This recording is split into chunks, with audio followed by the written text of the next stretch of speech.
Hey everybody, welcome to the kitchen table. I am Kenny D. If you watch the show, you know what I'm about. Career first responder. If you don't watch the show, I got about 34 other episodes that you need to catch up on, and you'll know what's going on here. Today I have a very special guest. I'm really pumped to talk to this gentleman. And I wrote down the intro because I don't remember stuff. So here we go. My guest today, I'm very pumped to have on the show. He's a veteran active FDNY firefighter, currently assigned to Hazmat Engine Company 44 in Manhattan. But out of proby school, he was initially assigned to Engine Company 69 and later transferred to Ladder Company 28. And that house is the HARLEM HILTON. It's one of the most respected and traditional gentleman firehouses on the job. And I would know because I work with them side by side, and I know I worked with this man on quite a few occasions. Lots of times. But not only is he one of New York City's bravest, he is also a published author of several short stories, but most recently, he became a published author of the novel No Man's Ghost. And No Man's Ghost is a story that has heroes, villains, and a girl, and it's not just for firemen. I mean, he's a fireman, and he wrote it, and the story's about a fireman, but it really, truly is for everybody. If you just like a good story, you're going to love this book, I'm telling you. So, welcome to the kitchen table. My man, Jason Powell. How are you, sir? Not bad, Kenny. It's good to be here. All right, man. Very cool. You know, man, I like giving good intros because I like the guys that I talk to. It's well-deserved and well-earned, and I really appreciate you taking your time out to be here. Okay. And I'm truly honored that you wrote this book, and I know you, and I'm like, oh, my God, he wrote a book. That's so cool, man. So how's things? Things are great. It's been a very good year for me. It's a weird thing to reach or achieve your life's goal. Do you know what I mean? My biggest thing was, ever since I had the passion for being a firefighter, my biggest thing was getting on the job, and now I'm on the job. My whole life I wanted to be a writer. My biggest thing was going to a bookstore and buying my book off the shelf, and now I've done that. It's such a weird, satisfying, cool feeling. Yeah. That's like, it's almost kind of like, I guess it would be the same thing you hear like musicians when they hear their song on the radio for the first time. Yeah. You go into a bookstore and you see your book on the shelf. That's got to be a pretty cool feeling. It is very cool. Good for you, man. Good for you. So, you know, you did a lot of time in Harlem, Engine 69, 28. We're going to get into that. We're going to get into the book for sure. But where did you grow up? So my family, I was raised in Red Hook, Brooklyn. Oh, nice. Yeah. Brooklyn, when I was born in '83. When I was living in Red Hook,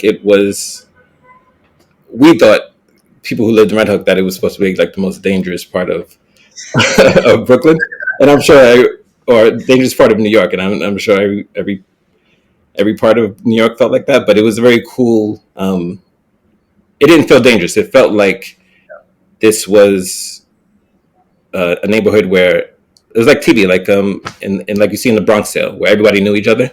Right. And I loved that. But then when I got older, I felt like I hate that everywhere I go, everyone's comparing me to my brothers and my sisters. So as soon as I was old enough to move out, I left my parents' house and I went to Harlem. So how many brothers and sisters do you have? I'm the youngest of 9. 9? Yes. Wow. Good for you, man. 1 year older than me are triplets. Really? Yes, sir. Oh man, that's something else. Triplets right there. It is. But I'm from Park Slope, and I know Red Hook, and I'm born you born in '83. I was born in '73. So growing up, Red Hook we knew like Red Hook was a tough neighborhood. We were like, be careful if you got to go into Red Hook, but it's just like every other neighborhood in Brooklyn. Everybody kind of knows each other. Everybody looks out for each other. Right. If you're from the neighborhood, you worry about people that come from out of the neighborhood. So growing up in Red Hook, and that big family, how did that like shape you into who you are? Like, I love it. It makes sense that I'm on the fire department, because the fire department is like a big family. Like, I live alone now, and I still entertain the idea of having a family with kids, but I love that whenever I don't want to be alone, I don't have to be alone. I can walk down to the Hilton and hang out. I can go to my firehouse now, hang out. I have 1,000 guys I work with on the fire department who I can hang out with anytime, because I love being part of a crowd. and not like the way it was when when we were in high school or anything, like going out to clubs and things like that. That stuff is fine. I mean, just like hanging out and talking at a crowd, like at the kitchen table where there's in a double house, there's 13 people, or in your house, like the 11 people all talking at the same time about the same thing. That's a very cool feeling, and that is what I love. That's what I loved about growing up in a big family. Yeah. So you had the big family, and you kind of just transitioned into the fire department with another big family. You didn't have really time to be alone. You got right into that family atmosphere again. So I had a bunch of jobs before the fire department. I worked in retail. I worked in 9 West, which is a women's shoe store. Okay. And I know that. That was a good job. Like I enjoyed all my jobs. I worked in FAO Schwartz. I worked at both locations of FAO Schwartz, and then I worked at CO Bigelow, which is America's oldest apothecary, and that is a family business. Oh, okay. And everyone there who was there before me had been there for years, and they're still there now. So I gravitate towards camaraderie. Yeah, for sure. So where'd you go to high school? Telecommunications, arts and technology, Bay Ridge. Right. Yeah. That's for sure. Did they have sports? Did you play? You're an athletic guy. So their football team started the year that we were graduating. Oh. Yeah. So we played football, but we didn't play against anyone else. Okay. But we started competing against schools the year that we were graduating, and by that time I wasn't. Yeah. So you got any? Do you have any family on the job, fireman? Nope. You're the first. First. Oh, cool. Yeah, me too. I'm the youngest of 5. I'm the runt, as you know, but nobody in my family on the job. I'm the first one. But I married into my wife's father was a fireman. He had brothers that were firemen. Yeah. So anybody in your family is inspired to get on the job after you? Well, my son is taking the next test. We just dropped him off at college, and he's going to take the next test. It's coming out. He applied for it. I think it's coming out in January. They're taking the test. So anybody who's watching, I think you could still apply. They extended it to September 30th. Yeah, to the end of this month. Okay, and then the test they said is going to start coming out, I think, in January. Yeah, I don't think the actual test date is locked in stone yet. Okay, but yeah, they've extended it a bunch of times though, right? This is the 3rd time. Do you know why? Do you have any reason why? No. I don't know. It seems as if very often there are posts about people with 30 or 30 plus years retiring. So maybe the numbers are going down faster than they expected. Oh. Usually in years past, the fire department was open competitive, and that was the date, and everybody flocked to apply, and then they closed it, and 60,000 people took my test. Geez, what test did you take? What year? 2012. 2012. Yeah. Okay. I think I took the 99 test, so a little older than you, brother. I respect it. Yeah. So Red Hook, Brooklyn, big family. You still really close to your family? Very close, yes. Yeah. Yeah, I don't. That's never going to change. Like we have family all over the world. My sister, Crystal, she's one of the triplets. She's 1 year older than me. She's in the FBI. She's in Virginia. Really? Yeah. My sister Cassandra, who's 1 year older than Crystal, is a Marine. Wow. Yeah, my oldest sister, Christina. I had a sister in between Cassandra and Christina. She passed away. Actually 3 months. 3 months after I got on the job in 2016. I'm sorry to hear that. Thank you. I'll tell you about that later. But about how that affected my perception of the job and my family's perception of the job. But Christina is like borderline on her way moving to Norway. Really? She's probably the smartest person I know, and like eccentric. She's not eccentric like she's wearing crazy things and weird looking, but she just does random things that make her happy. And I don't know where Norway came from, but I think she might move there. Living her life, right? Exactly. And you know what? Screw it. I'm going to try Norway. Why not? Yeah, I respect it. Awesome. Do you mind? Can I tell you real quick about 2016? Absolutely. Yeah. You tell me. We're talking, bro. Whatever you want to talk. So I graduated the academy in May of 2016, and my sister Cynthia died in October. So I'm a proby. I'm working straights, and I'm only working 24s if somebody with time needs a 24 and works out that way. Right. I came in with two other guys, and so we're all being like we have different group numbers so that we can all work with senior guys and not necessarily work together in the beginning. One of the guys got injured during a drill, so he was out for a while.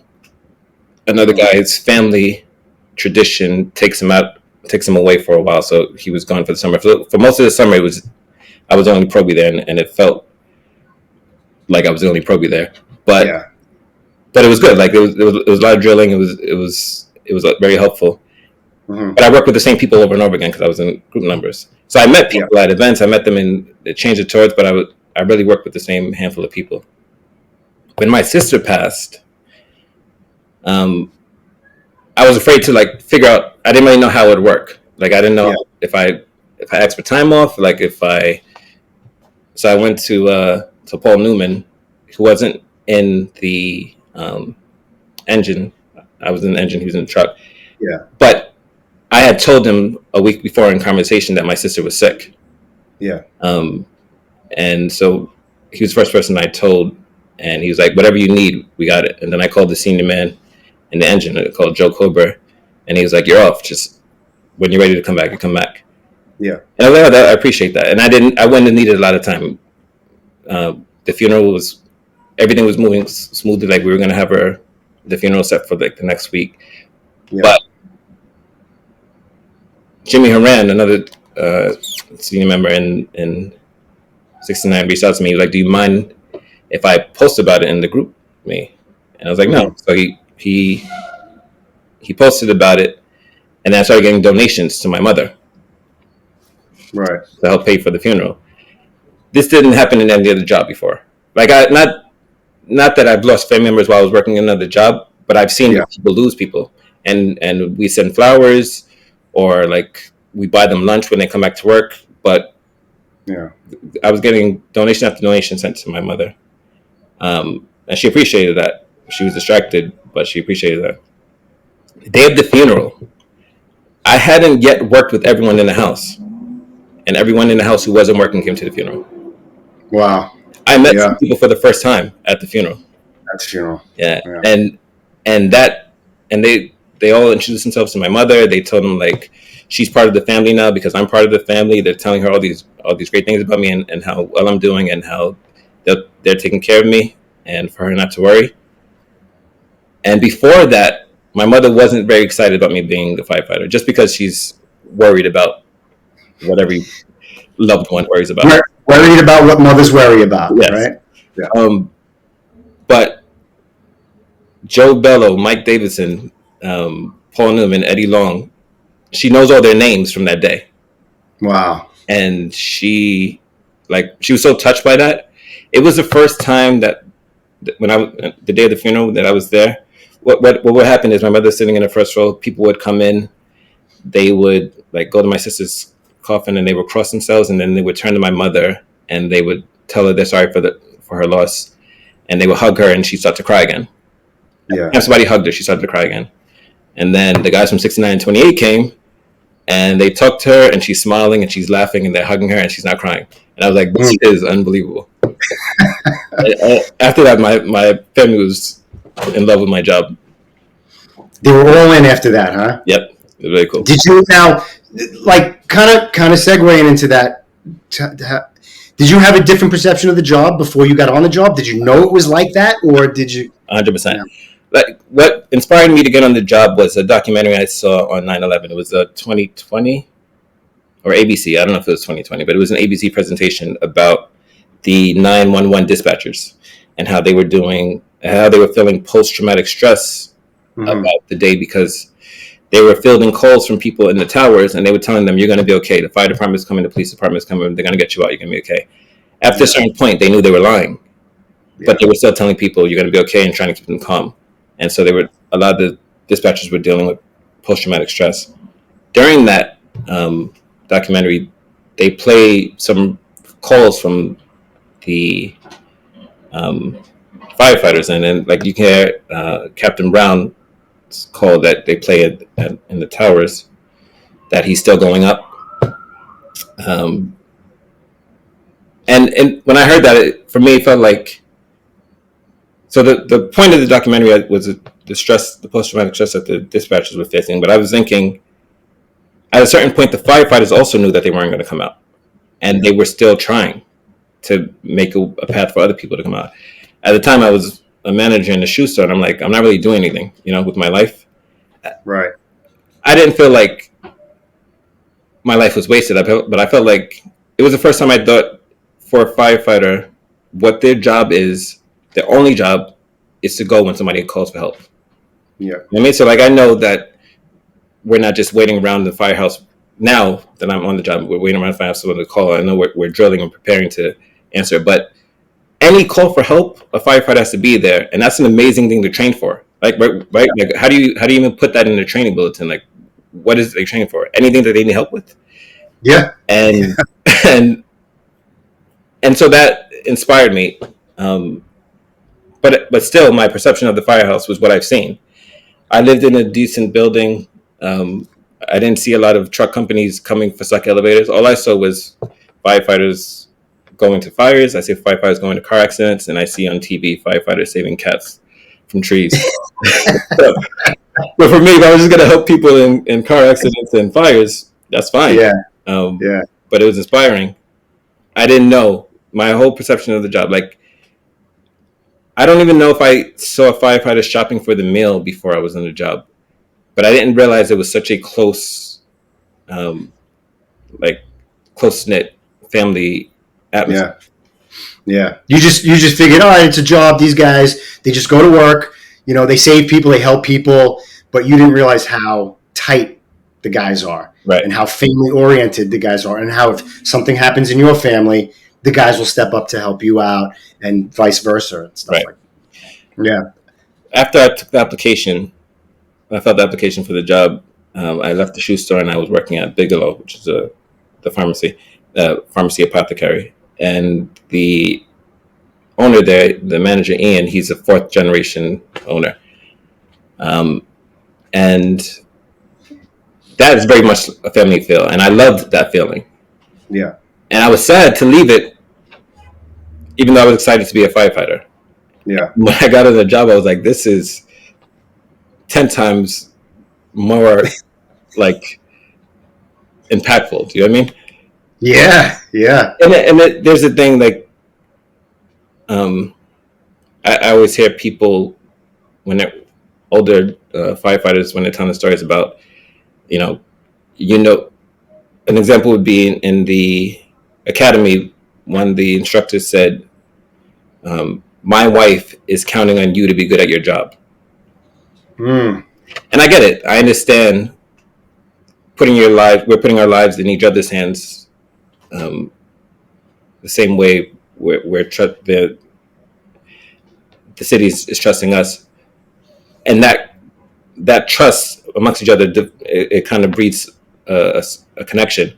But it's not just that. It's not just I may need you to save my life one day. It's the time spent creates a family atmosphere, like literally like a family.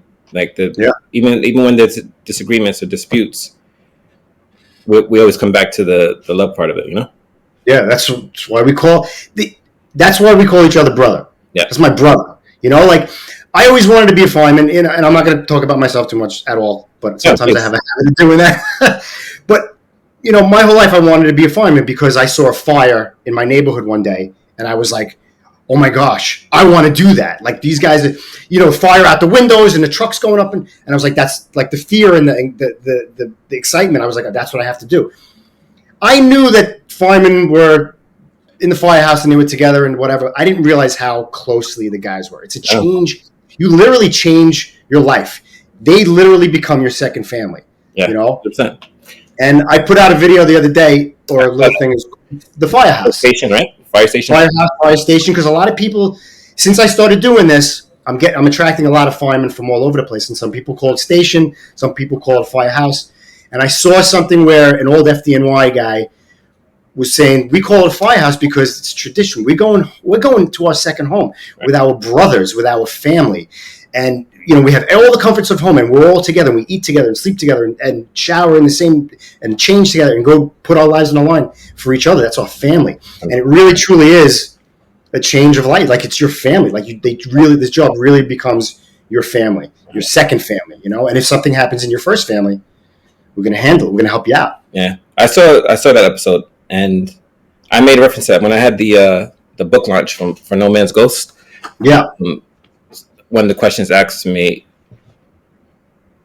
I didn't know that, and now that after I saw episodes, I did know it, but I think there's a TV show called Station 19 or something like that. I think that's about a firehouse. I don't know. I think so. I think that's the right name, but I'm not sure. But I used to think police stations are police stations and firehouses are firehouses because, whereas I'm sure there's camaraderie in the police station, it's not like a family. Do you know what I mean? You could be in the police station and never see somebody working the same shift. Yeah. But not to correct any firefighter who's calling their place of work a station. I'm just saying the brotherhood is a real thing. Yeah, for sure. Yeah, and I always had to preface that, like, whether you're a volley or whether you work, it's nothing against anybody. Yeah. That's just what we call it, and you call it that.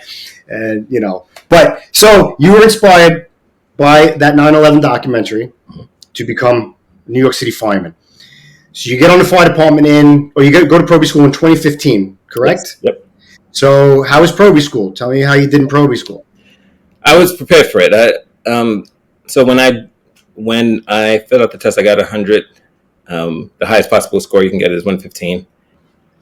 So it took them 4 years to get to me, but the Vulcan Society reached out to me and they gave me preparation classes. Mm-hmm. The fire department reached out to me and they gave me preparation classes. And so those classes focus more on like getting me physically in shape, and I was fine as that's concerned. Like I'm not a star athlete, but I didn't think that I was going to struggle with the academy.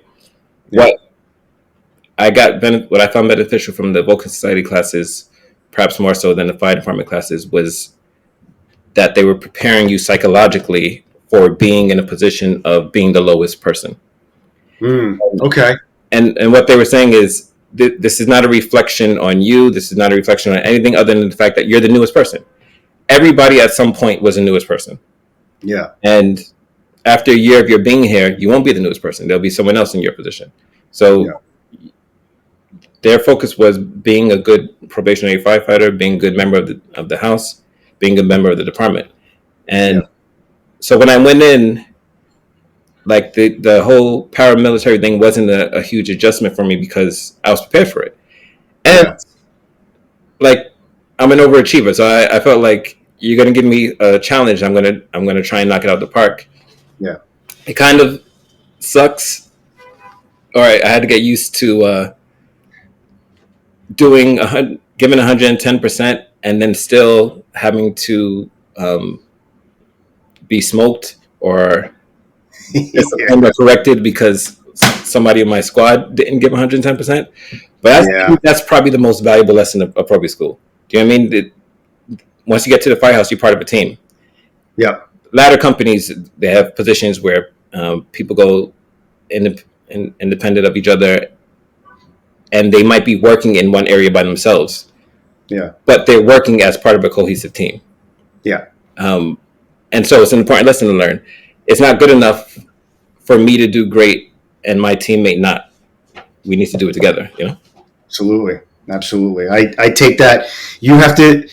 I always said to the guys, I go, it's better to be ready than to have to get ready. If you're always in a state of readiness, you don't have to, when the tones go off and shit's on, you don't have to get up to that level. You don't have to get ready. You're always ready.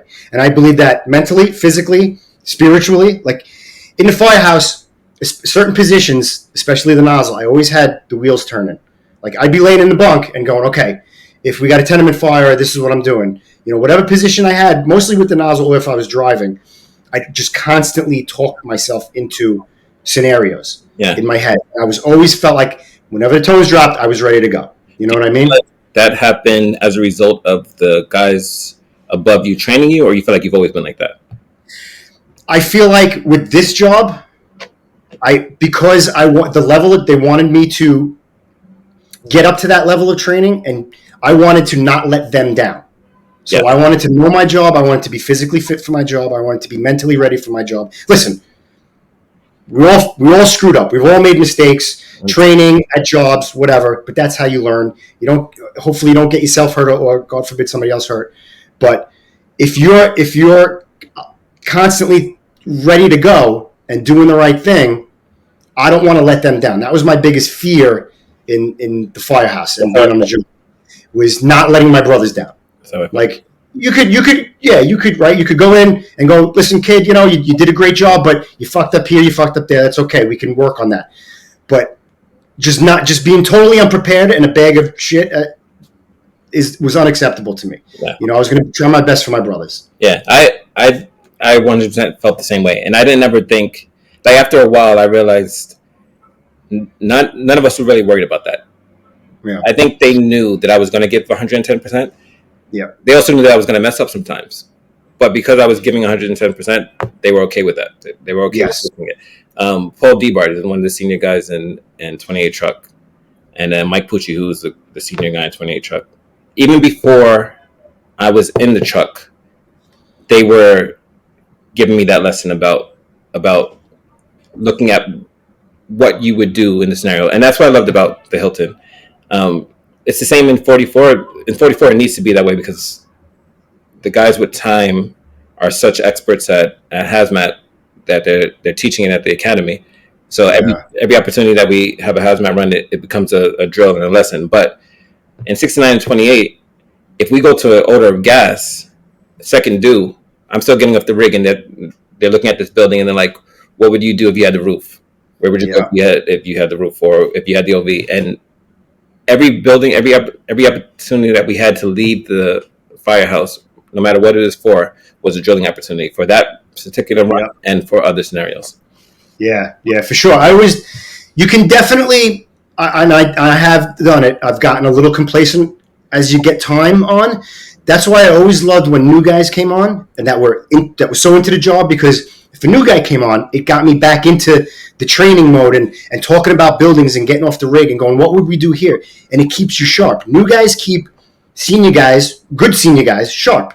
You know what I mean? That's my opinion. No, I agree. I've had that experience in the 1.6. Like you guys that we ran in with all the time, and you guys were very helpful, and to take nothing away from you, but we were doing the same thing that you were doing. Yeah, I loved about the 16. If we went in with 23 truck, and some things differ because they're a tower ladder versus an aerial. Right. The chauffeur and the tower ladder would tell me what's different about it, and I like that. Like I feel like in the 1.6 we treated like this whole battalion has to be great. Oh yeah.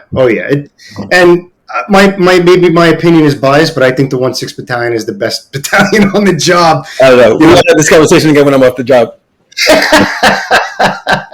So, all right. So you go Proby school's all good. No problems in Proby school. No, they're all good. All right. Real quick question about Proby school. Mm-hmm. Any time did you go, oh, I don't know, maybe this isn't this. Maybe this is a little tougher than I thought, or second thoughts? Never. It was a complete opposite. Okay. When they started, and this is going to make me sound like a nerd, but when they started teaching us about building types, and I was walking home, and I'm like, oh, this is a 6-story tenement, and I'm looking at all the things that were true about the building that I learned in a book. I was like, this is amazing.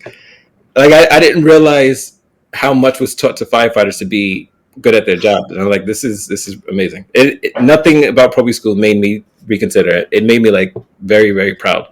Nice. Good for you. That's great. So you get to the 69 engine. Yep. Great engine. How was getting to 69 engine? How was being a Proby, and the guys that you met when you first got there? When the day that I first got there, it was a plaque dedication for Ray Murphy, a member who passed away the year before. Yeah.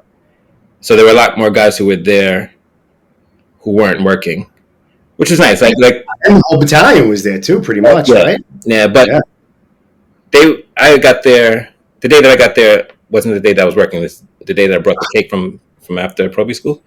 Yeah. Like 5 o'clock in the afternoon. So there was no guys from out of the house unless they were working there for the tour. So I got to meet a lot of guys on that day, and I don't know. Like you hear stories of like pranks played on new guys. That didn't happen, and I don't know if it didn't happen because they were all in like a a good mood, like with the remembering their friend. But yeah, it was a sad occasion, but it was a good day to meet everybody. You know. Nice. That's actually that is because you can kind of meet everybody all at once, and anybody's perception of you, or they like, oh, we got a proby, and everybody meets you right at once, and they all can, just all right, we met him, and that's that, and then we'll start working with him. And I came with 2 other guys, so there was a lot. Like I felt like with Dan and Tommy and I, we shared the possible stress of it, you know. Yeah. And then Dan, one of the guys I came with, he'd been in the FDNY for 10 years already as an EMT. Oh, okay. He was like a good guy to know as far as like telling us what to expect. Yeah. And then so you didn't even know what to expect getting to a firehouse. No. Like you had no idea. No. And the other guy came in, Tommy. He's a legacy. Right. So yeah, it was good for me. Like these guys, I don't know if they were nervous. I doubt it. I hadn't been nervous for the 4 months I was in proby school. I was nervous driving there, but then when I got out, when I parked outside and we all lined up together and they were talking to me, I was like, oh, this is cool. Like even if it's going to be harder than I expect, I'm going to be doing it with these 2 guys. Yeah. You got guys that you can kind of lean on that are going through the same thing as you, even though there's other firemen in the firehouse. Yep. These guys are going through it with you, right. And you know that they went through it, but it's different when you got some guys to lean on. Yes, they want that. Yeah. I tell you, when I transferred to the zoo, right? I was more nervous when I found out about the zoo's reputation than when I first got on the job and doing the right thing and being good in the academy and then getting to my first firehouse. Well, because I was coming to a battalion that in my eyes was just the best in the world. And then I found out what the zoo was like, and I was like, oh shit. When I found out what the zoo was like, I was like, thank God I wasn't sent there.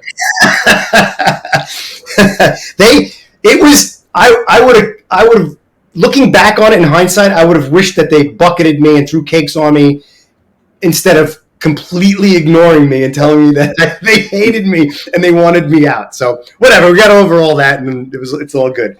So do you remember your first good kick-ass fire? 100%. Dude, tell me, man.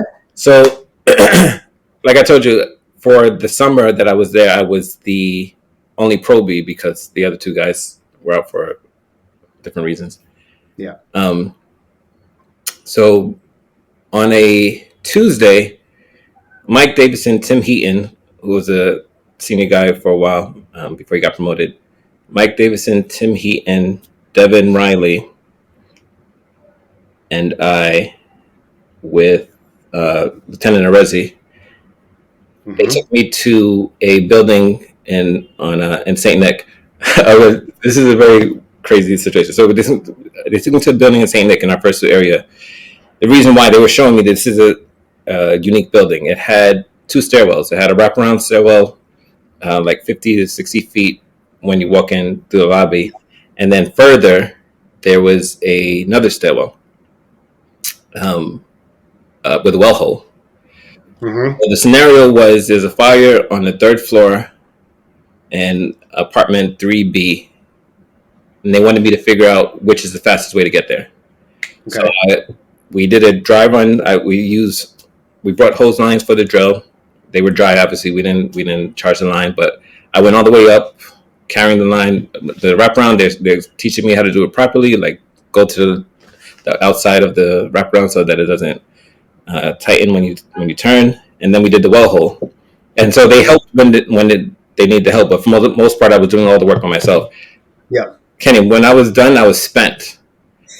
And I saw the importance of it, but it was like, do we really have to do this in the summer?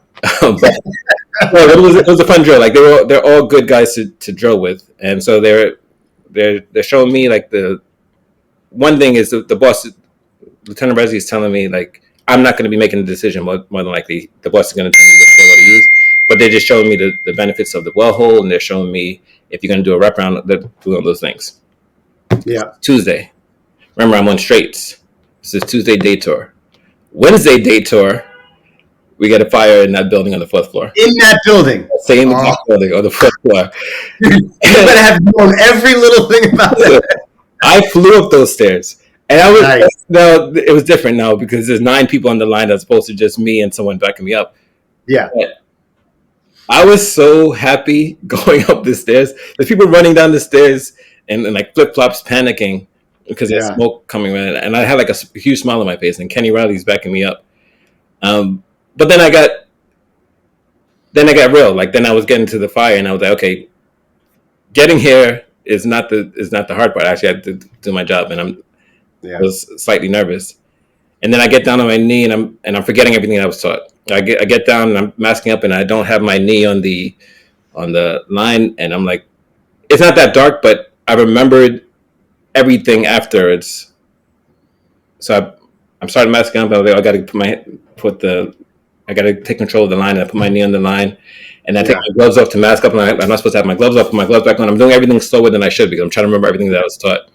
Yeah. And I think Kenny could tell that I was nervous. And so one of the things that they're teaching us is it doesn't matter what the boss is saying. The nozzle team is a nozzle team. I'm not ready to go until the backup is ready to go. Yeah. And so even if the boss is saying, let's go, we got to get the line in. If the backup's not ready, then I'm not moving. So I turn around, and obviously Kenny was ready before me. But I turned around because I was taught to turn around and make sure the backup's ready. Yeah.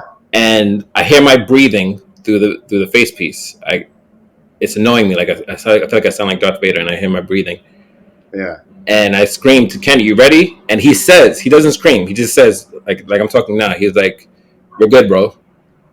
You're gonna be fine." And then he passed my back, and then I was not nervous anymore. It calmed you right down. Calmed me down. Yeah. Like I don't know how I heard him without him screaming. Maybe he did scream, and it just didn't sound like it.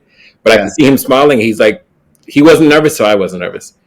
And then they opened the door. There was a lava lamp in the bathroom that broke, and so all the contents in the bathroom were on fire. And it was a pretty decent first job. And the other thing was I was on overtime. Even better. Yeah, so like I was on overtime. No, I wasn't on overtime. I'm sorry. Oh, I wasn't. You're probably working for somebody. You got like an attaboy or whatever. So I was working for someone in the truck, but I was too new, so I was working in the engine. Yeah. And then Jimmy Valcourt was working for me. He went over to the truck because he had more time. So when I come out of the fire, everybody's patting my back and congratulating me. People giving me high fives. And Jimmy Valcourt is standing outside because he would have the nozzle if he did. You son of a bitch. So he's looking at me. He's like, "You piece of shit." Yeah. It's so funny. Like the job is fire. We go to fires, but there's so many different positions. Catching a nozzle job is actually, it's not that it's rare, but it's when you should have had the nozzle and somebody else has it and you stepped up for that guy or whatever, you're just like, son of a, because there is no better position than the nozzle on. That was my first nozzle job. I had 2 more in 2 weeks. First 2 weeks. Yeah. And they started calling me the Black Cloud. People like they had to put themselves in my groups. I had 3 nozzle jobs in 3 weeks within 3 months of my being there. And I didn't have another one for 2 years. See? It got you the taste, and all of a sudden, all right, hold on a second. They're lying to me. So you do your time in 69. When did you transfer over to the truck? 2020. 2020. What made you want it? You just kind of the natural progression of the job, or no? Like I knew, yes, going to the truck in my head was the natural progression of the job. So I knew I was always going to go to the job. Yeah, I went before I had expected to because a bunch of guys from 28 were getting promoted and were retiring. And so there were going to be a lot of vacancies. And 28 was asking guys in the engine who had interest if they're because we want to get guys that we know. Yes. And so I was going to go within a year or two anyway. So I was like, yeah, I do have interest. And I worked with them a bunch of times anyway. Yeah.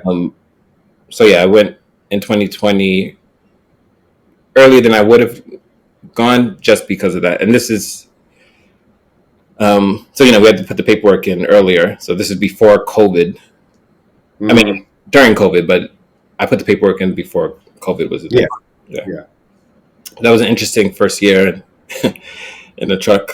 We went to the ABCD chart. That COVID that whole chart was brutal. It was so weird. Time, man. It was crazy. It felt like every day we were figuring it out. Right. Like guys, you'd work like 24 hours and then like 15 off. I didn't even know what they were getting off at midnight and guys was showing it was just the weirdest thing. I mean, I live a 7-minute walk away from the firehouse, so the schedule wasn't going to be a problem for me, but it was weird. Like it was weird. And I think the department did all they could do, and the city and the world was figuring it out. So what it is, but no, it was, even so that was a time too for building relationships. Yeah. It was like the world was changing. The world felt like it was changing, trying to adapt to this pandemic that was going on, and everybody's trying to do the right thing. But what I felt like the firehouse didn't change at all. Aside from the hours and stuff, in the firehouse with the guys, we were still just going to work and doing our thing, except we were a little busier. Yeah, for sure. You know what changed? So the ABCD chart was like the same. Now you're definitely working with the same people over and over again. Yeah. And the bosses started participating in making the meal. they didn't like just like being up in the office while we were cooking. Yeah. But that was a cool change. Like it only happened a couple of times, but they spent more time in the kitchen while we were cooking. That was cool. Right. So the beginning, I told you this is the fifth alarm that job that was during COVID. Yep. And it was after midnight, so half the firehouse is off the rig now. And this came in at 2, 3 in the morning, I guess. We came downstairs and I had the nozzle, and it was Danny Erickson as the chauffeur and the regular boss. And I was like, I don't have anybody on the rig with me. I don't have anybody backing me up. I don't have a control man. And some proby comes walking out of the back room, and he's like, "Oh, I'm your control man now." I go, all right, get on the rig. Let's go. Wait. I'm confused. Why was everyone off? Why was half the people off the rig? So at midnight, guys that were coming off certain hours. Do you remember this? They were kicking them off the rig. I do remember that. Yes. Yeah. So I think two or three guys in the truck got kicked off the rig. One guy in the engine. So we had to get details. And then they were closing companies and sending guys all over the place. So 2 or 3 guys in the truck were from out of the house that nobody knew. And then my control man was some proby. And we get to this ripping job. And I'm like, where's 69? Please, 69, show up and help me out. So that was a wild time, man. That was a wild time, for sure. That's crazy. That's a very good last job to have. It was. We didn't get in very far. The roof was collapsing in the rear. I think one of the details that we got had the roof, and he was climbing the stick to the taxpayer, and it was about to light up. And I think somebody was like, "Get off the roof! Get off the roof!" The chief was showing up at the same time, and it kind of backed people out right away. And as we were trying to push in, shit was hitting us, and they just were like, there's nobody in here. Let's get the fuck out of here. So I knew then. I was like, all right, this is it for me, man. I'm done. So how was adjusting to the truck from the engine?